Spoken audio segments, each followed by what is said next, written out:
তুই ঠিকই বলেছিস মা, তুই ঠিকই বলেছিস। আসলে আমি সত্যি মহাপাপী বাবা। মা।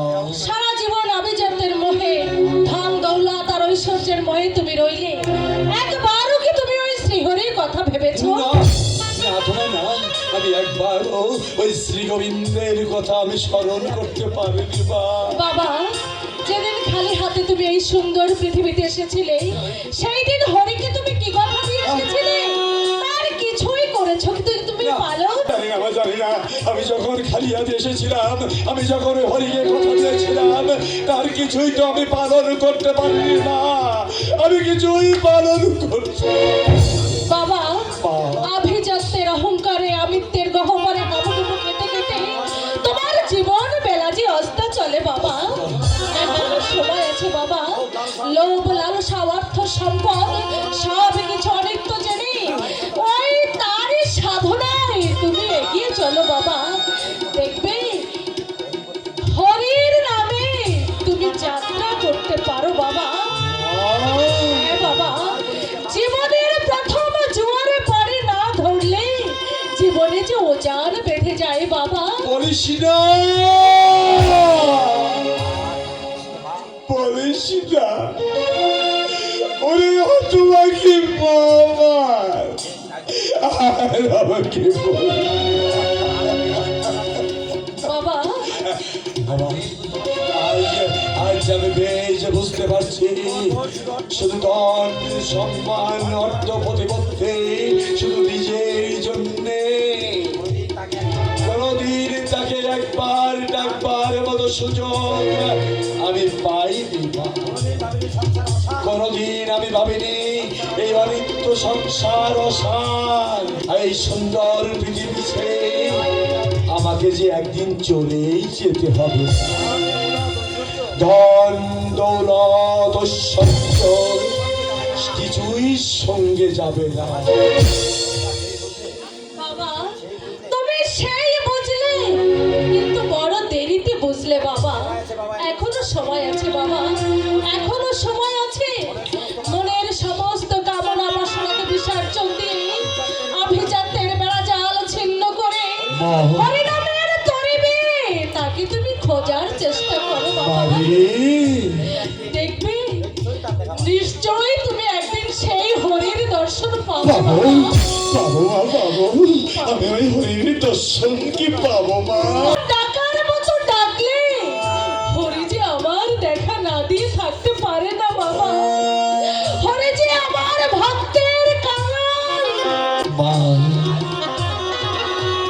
বাবা। অবশ্যই বলো বাবা। আজ থেকে কি? আমার এই বাড়ি, গাড়ি, ব্যাংক ব্যালেন্স, এমনকি এই জমিদারিও ত্যাগ করে ওই কৃষ্ণের নামে আমি কাঙাল হয়ে বৃন্দাবনের পথে পথে ঘুরে বেড়াবো বাবা। ওরে মা। এতদিন আমার এই চোখ থাকতে আমি যে অন্ধ ছিলাম মা, তুই যে আজ আমার সে অন্ধ চোখে আলো জেলে দিয়েছিস বাবা। আজ নতুন করে জন্ম হলো তোর বাবা, এই লালা বাবু। হ্যাঁ দিন হরিকে ভুলে আমিত্বের পিছনে ছুটে ছুটে নিজেই আমি টাকার পাহাড় গড়ে তুলেছিলাম। কিন্তু একদিন আমি ভেবে দেখিনি, যেদিন মায়ের গর্ভে ছিলাম, যেদিন আমি মায়ের গর্ভে ছটফট করছিলাম, শুধু ঠাকুরকে ডেকে বলেছিলাম, ও দয়াময় একটিবার তুমি আমাকে পৃথিবীর আলো বাতাস দেখাও, পৃথিবীর বুকে গিয়ে তোমার নাম গুণকীর্তন আমি করব। কিন্তু পারিনি না, পারিনি কেন জানিস না? ওই যে অর্থ, লোভ, লালসা আমাকে যে সব ভুলিয়ে দিয়েছে। ও দীনবন্ধু, ও দয়াল হরি, এই নরাধমের শত অপরাধ ক্ষমা করে তোমার আতুল চরণে আমাকে ঠাই দিও ঠাকুর, আমাকে ঠাই দিও, আমাকে ঠাই দিও।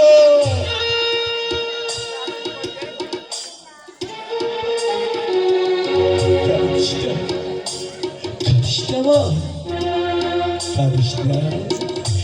আজ আমি আমার সব কিছু ত্যাগ করে তোমার নিত্য সংসারের মায়ার বাঁধন ছিন্ন করে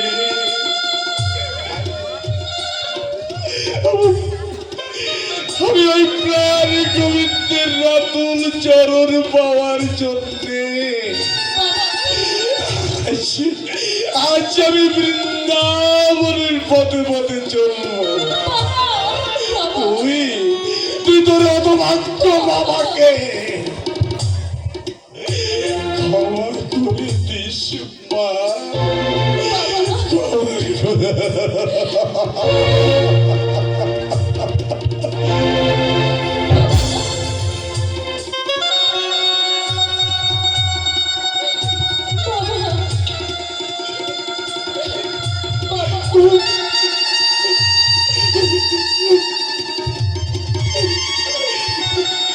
গোবিন্দের চরণে, গোবিন্দের চরণে নিয়োজিত করবো। চলিবা, চলিবা, চলি ওগো দয়াল ঠাকুর। কখনো আমি তোমাকে মন করে ডাকতে পারিনি, আমি বুঝতে পারিনি আমার একমাত্র সন্তান সুমতি ও যে এত বড় কৃষ্ণ ভক্ত। আমি কোনদিন জানতে পারিনি, আমি কোনদিন জানতে পারিনি আমার মেয়ে এত বড় কৃষ্ণ ভক্ত, এত বড় কৃষ্ণ ভক্ত, এত বড় কৃষ্ণ ভক্ত।